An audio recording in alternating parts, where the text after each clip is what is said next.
एक लड़की मिठाई की दुकान पे मिठाई खरीदने के लिए जाती है। वहां जाने के बाद जो दुकान पर लड़का काम कर रहा था उससे कहती है कि भैया कोई अच्छी सी मिठाई दे दो ताकि घर वालों को पसंद आ जाए।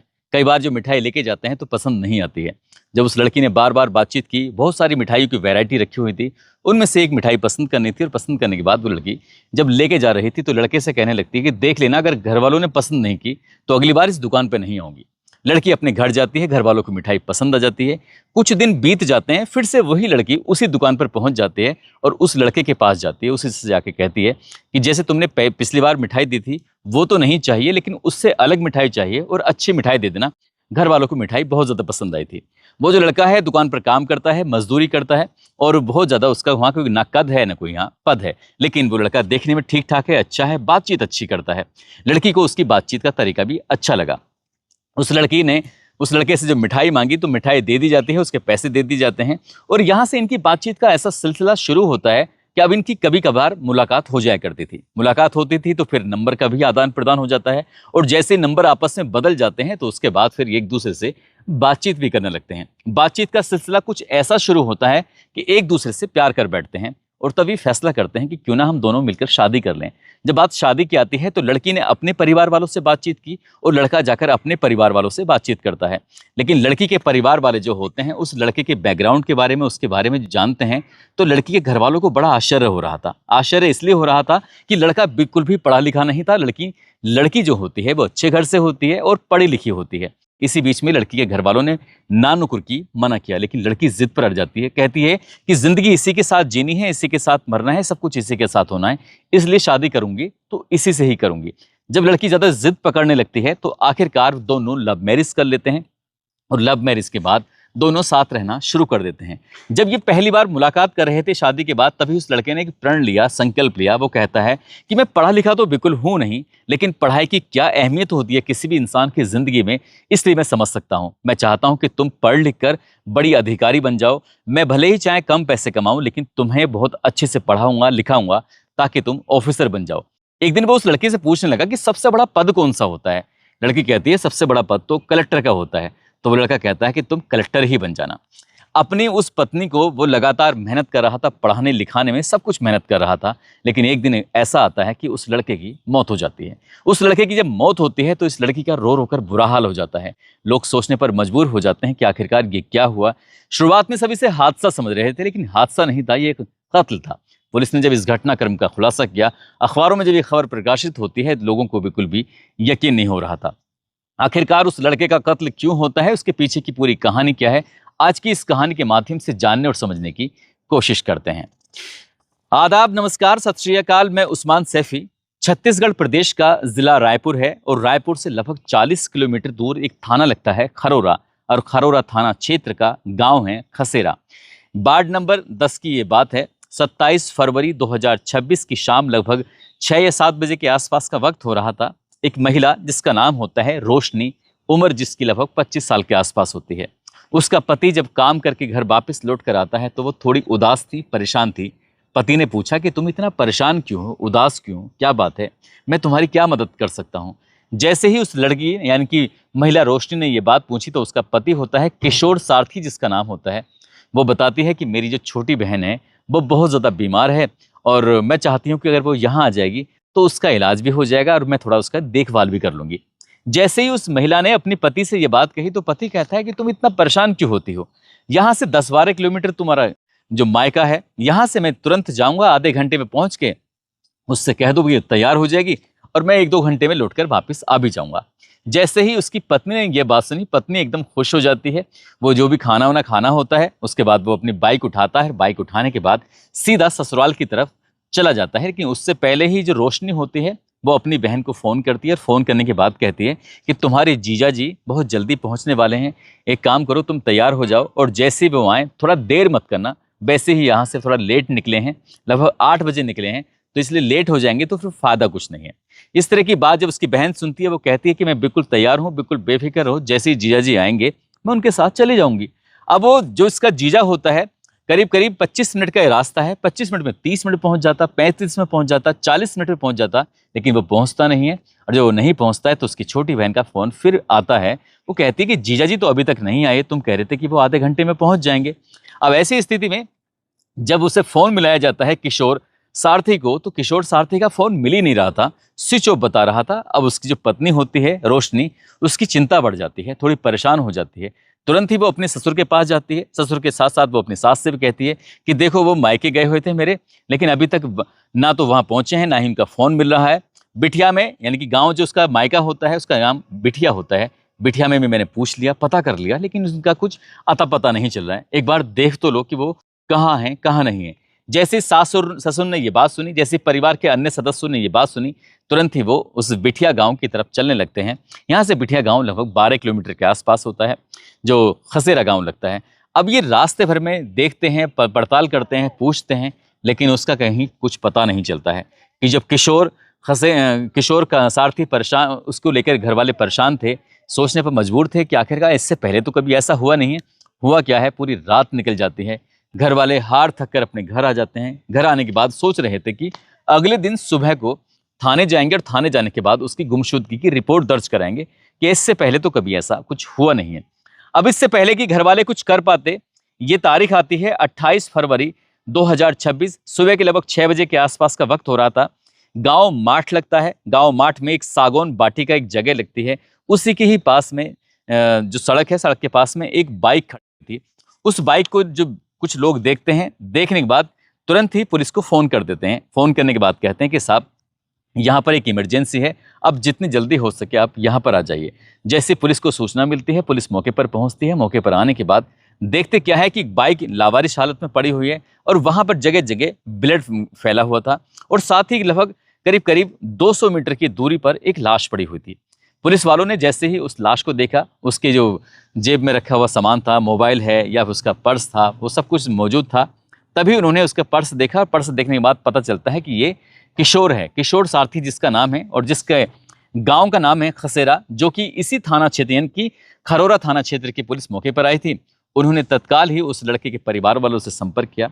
परिवार वाले मौके पर पहुंचते हैं, और मौके पर आने के बाद जब उस लड़के को देखते हैं, देखते एकदम पहचान लेते हैं ये तो उनका बेटा है। फिर पूरी कहानी बताई जाती है कि वो अपने ससुराल गया था अपनी साली को बुलाने के लिए, लेकिन शायद ये हादसा हो गया है, किसी गाड़ी की चपेट में आने की वजह से उसकी मौत हो गई है। ऐसे ही लग रहा था, क्योंकि बाइक भी पूरी तरह से क्षतिग्रस्त हो जाती है। जो लड़का है उसको भी काफी गंभीर चोट आई थी।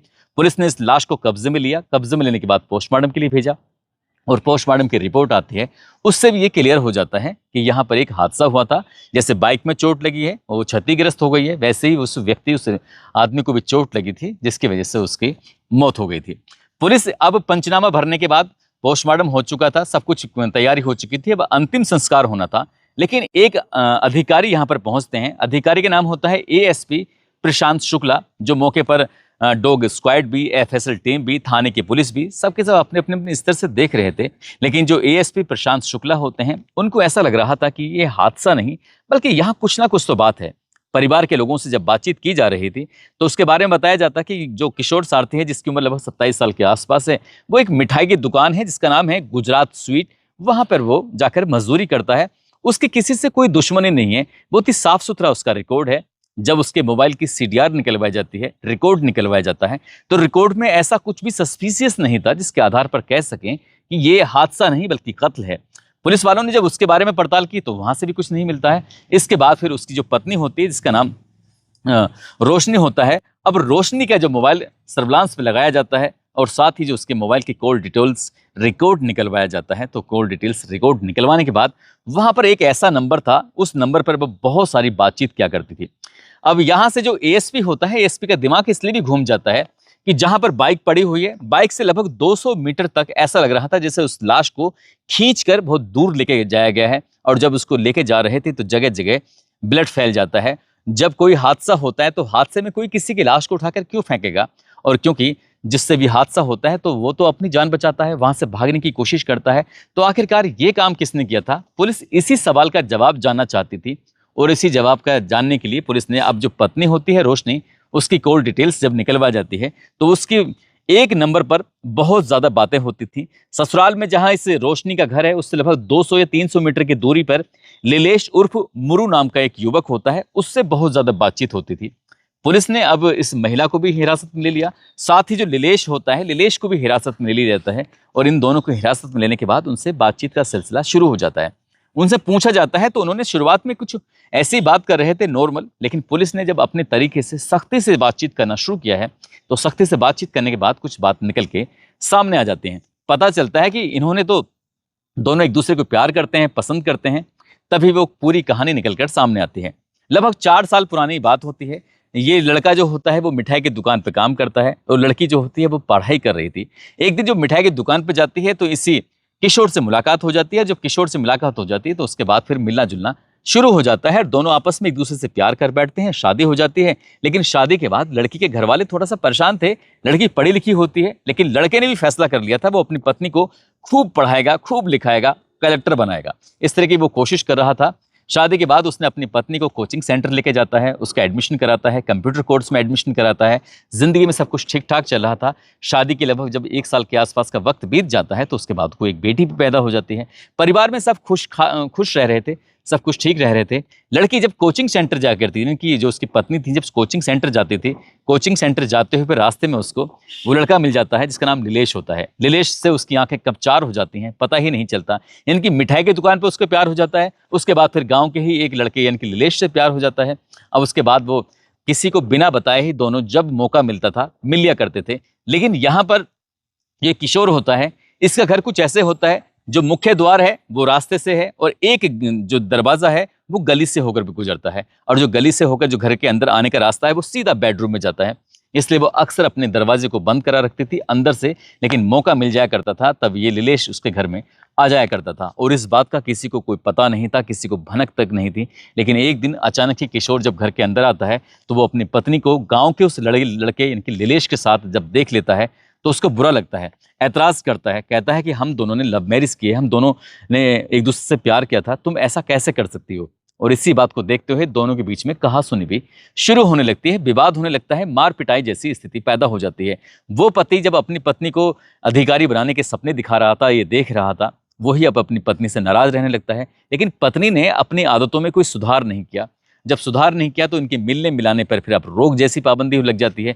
लेकिन ये जो किशोर होता है इसने इस बात की किसी को जानकारी नहीं दी थी, परिवार के किसी सदस्य को इस बारे में बताया नहीं था कि उसकी पत्नी का अफेयर चल रहा है। बताया इसलिए नहीं था क्योंकि वो लव मैरिज करके लाया था। अगर वो बताता तो घर वाले पहले ही कहते कि हम तो इस रिश्ते को लेकर पहले से ऐतराज़ कर रहे थे, ना जाने तुम्हें इस लड़की के अंदर क्या पसंद आया। लड़की वाकई देखने वाले में सुंदर होती है, अच्छी होती है, और वो खूबसूरती के चक्कर में ही शायद वो उसके चक्कर में आ जाता है, और वो उसी खूबसूरती के चक्कर में गांव का लड़का भी चक्कर में आ जाता है। अब यहाँ से ये जो मिलने मिलाने का सिलसिला जब बंद हो जाता है प्रेमी से, तभी दोनों ने फैसला कर लिया, पत्नी ने और प्रेमी ने, कि क्यों ना इसे रास्ते से हटाया जाए। और इस रास्ते से हटाने के लिए बाकायदा पूरी प्लानिंग की जाती है। इसके लिए जो उस महिला ने अपनी जो ज्वेलरी होती है वो गिरवी रख दिए थे, और गिरवी रखने के बाद वहाँ से जो इनकम होती है, इनके पैसे जो मिलते हैं, उस पैसे से वो अपने प्रेमी को देती है और प्रेमी से कहती है अब तुम जानो, तुम्हारा काम जाने। तभी उसका प्रेमी जो होता है नीलेश, उसने अपने 2 दोस्तों का सहारा लिया। एक दोस्त का नाम कुलदीप होता है, दूसरे दोस्त का नाम देवेंद्र होता है। इनका सहारा लेने के बाद एक थार कार किराए पे ली जाती है। थार का नंबर होता है CG04PD6662। जब इसे किराए पे लेते हैं, और यहाँ पर इस लड़की महिला ने यानी कि जो रोशनी होती है उसने ये फैसला कर लिया था कि वो पहले ही पूरी प्लानिंग कर लेती है, अपने पति को जानबूझकर अपने मायके भेजती है अपनी बहन को बुलाने के लिए। हालांकि उसकी बहन को इतनी तकलीफ नहीं थी, लेकिन वो एक ऐसे मौके की तलाश में थी कि आखिरकार वो यहाँ से घर से निकले, और घर से निकलने के बाद इस घटनाक्रम को अंजाम दिलाया जाए। जब अपने घर से लगभग 6-7 किलोमीटर के आसपास निकला था, जब माठ के पास वो पहुंचा था, तभी इसी बीच में थार पीछे से आती है, और जो बाइक पे जा रहा है उसकी बाइक का नंबर होता है CG04MM5729। तभी बहुत जोरदार टक्कर मारी जाती है। एक बार नहीं 3 बार टक्कर मारी जाती है बाइक को। 3 बार टक्कर लगने के बाद बाइक जाकर सड़क से दूर गिर जाती है। उसके बाद फिर उसकी लाश को उठाकर थोड़ा सा फासले से छोड़ देते हैं कि 200 मीटर के आसपास उसको रख देते हैं।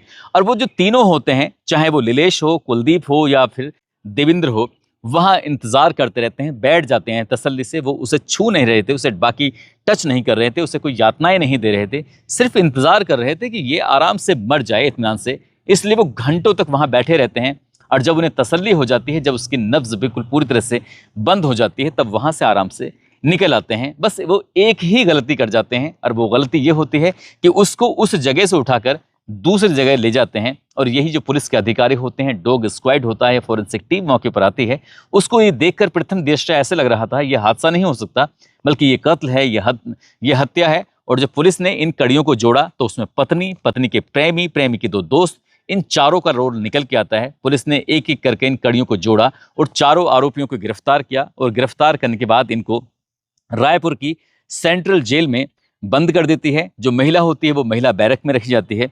लेकिन जब ये महिला जेल जा रही थी, जो उसकी बेटी होती है, बेटी का रो रो कर बुरा हाल हो जाता है।